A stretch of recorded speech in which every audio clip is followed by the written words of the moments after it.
Today I'm installing a Garmin Striker 4 on a Lifetime Tamarak Kayak. I started by drilling the holes for the mounting screws.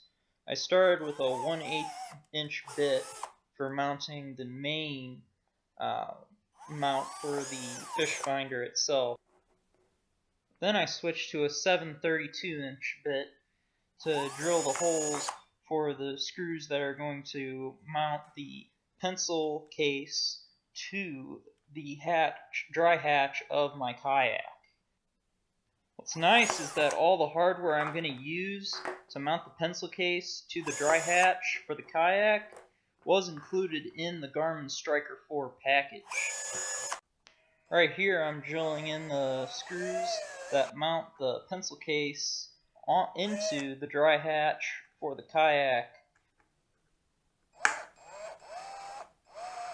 Now I'm going to drill some holes to hold my wires when my Fishfinder is mounted. You'll notice I screwed up and cracked the pencil case, but it should still work. Now it's time to mount the base of the Fishfinder holder to the pencil case. It's just using those 3 little pilot holes I drilled in right there. Luckily I laid everything out pretty well before I started, so all the screws, they seem to be going in pretty easy. To attach the Fishfinder to the top part of the base, it's pretty easy. There's just a little clip there, and then it just pops into the bottom of the base. Now it's time to do a little bit of electrical work. Here we're going to go ahead and put some terminals on the ends of the wires that were already pre-stripped for us. I wanted to do this so that it was really easy to connect the Fishfinder up to the battery. This also allows me to unhook the battery pretty easily so that I can take it in and out of the dry hatch pretty easily. Hooking the wires up to the battery were pretty easy. It's just your standard black to black, red to red. Had a little trouble with the red here.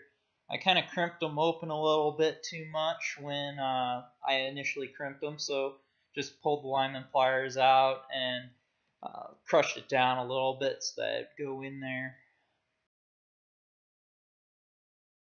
After the terminals were snug, just decided to do a little bit of a test to make sure it worked.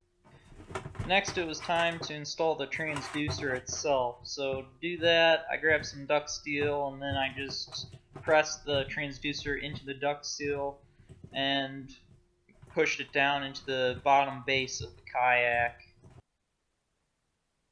So to mount the battery inside the kayak, I decided to go with Velcro to start out with. So pretty simple, just grab some Scotch Velcro, attached it to the bottom of the battery, and put the anchor side of the Velcro down on the bottom side of the kayak. I'm hoping that in the future I'll eventually get a dry hatch for the battery itself so that I can protect the battery terminals and protect the battery itself from water in case somehow it does get into the hull of the boat. Then it was back to the workbench where I modified what used to be the paddle leash mount. Basically, I just took a 1/2 inch drill bit and I drilled through the bottom of it and I hacksawed out the top of it. And here's a close of it, what it looked like when I was done with it. Then it was time to feed both my transducer wires and my power wire that goes to my battery through that modified paddle leash mount.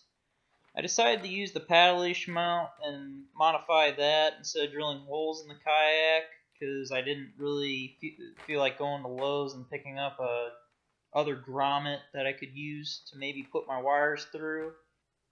I kind of wish that Garmin included that within the package.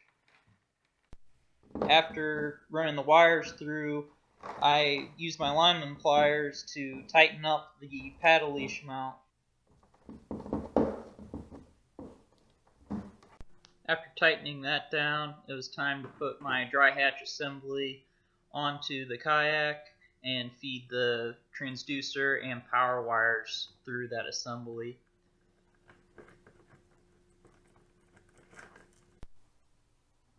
After that, all I had to do was put on the Fishfinder, turn it on, and she's ready to go. Overall, the project was pretty simple, required very little parts. Most of the hardware was or did come with the Striker 4 package. So I was pretty happy with that. Only had to use duct seal and some electrical terminals that I had spare left over. Overall, pretty happy with it. Hoping to take it on the water in the next few weeks. Right now, all the lakes are frozen over, so stay tuned.